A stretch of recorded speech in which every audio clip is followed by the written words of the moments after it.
I definitely feel like having my teas around is like having a group of friends around.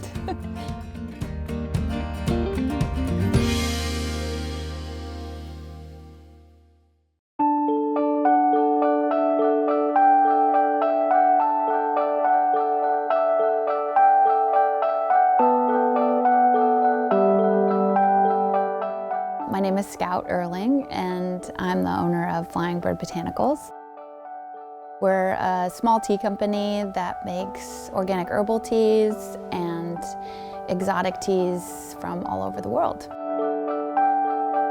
We're located in Bellingham, Washington, which is all the way up at the top of Washington State in Whatcom County. And it's a beautiful place where there's lots of things to do and also a lot of farmers that grow a lot of the herbs that we use in our teas.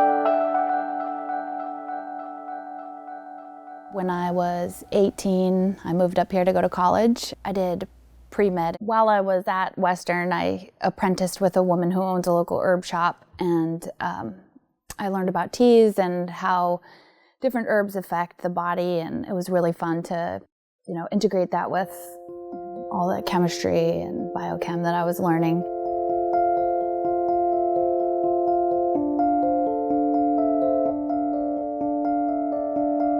My husband and I decided to travel down to Guatemala and then back up through Mexico.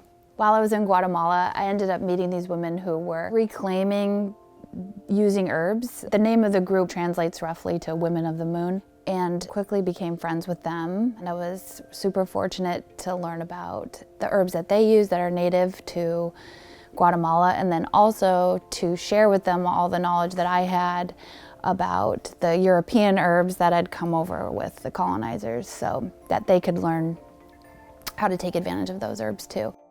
It was a lot of collaboration and co-creation.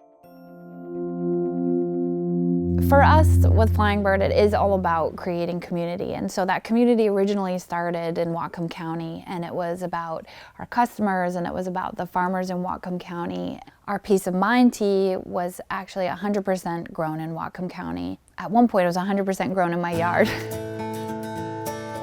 As we grew, that sort of expanded out into local farmers.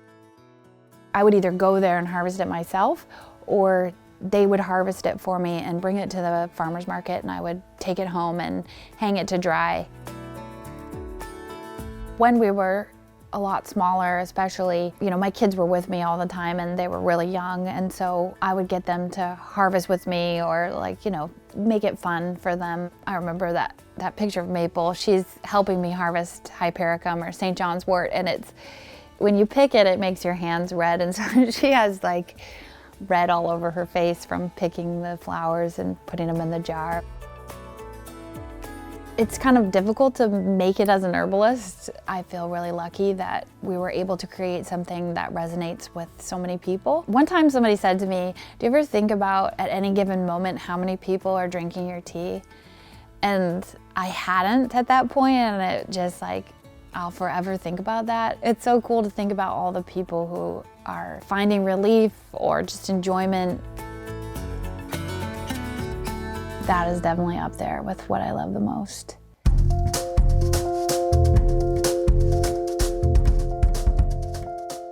Today, I'm gonna do a little demo on how to make matcha. What I think is the most important tool in making matcha anywhere is having a sieve. What it does is it gets rid of all of the clumps. The matcha is scooped out of whatever container with a little bamboo scooper like this. And the amount that you use is honestly really up to you. Obviously, the more you use, the stronger the flavor, and the less you use, the thinner the matcha. But most people, when they're making a small, 8-ounce cup, are gonna use probably 2 scoops. Each scoop is about a half a teaspoon. You can use your scooper to just glide back and forth on the matcha, and we're just pushing the matcha through the sieve to get rid of all the bumps. This is what that looks like. I have my temperature heated up, my water temperature set. It just boiled and it's at 179 now. Really anywhere between 165 and 195 is an okay temperature. So I'm just gonna pour it over the top, and then I'm gonna use my whisk. You can get different results depending on how you whisk the matcha. Most people say it's all in your wrist until you create the desired amount of froth. If you don't like froth, you can take after you've made all of your bubbles, you can take your matcha whisk, kind of glide it over the top and sort of reduce the amount of bubbles in it. And then once you're done with that, you just take your cup and pour your matcha into your cup and then sip and enjoy.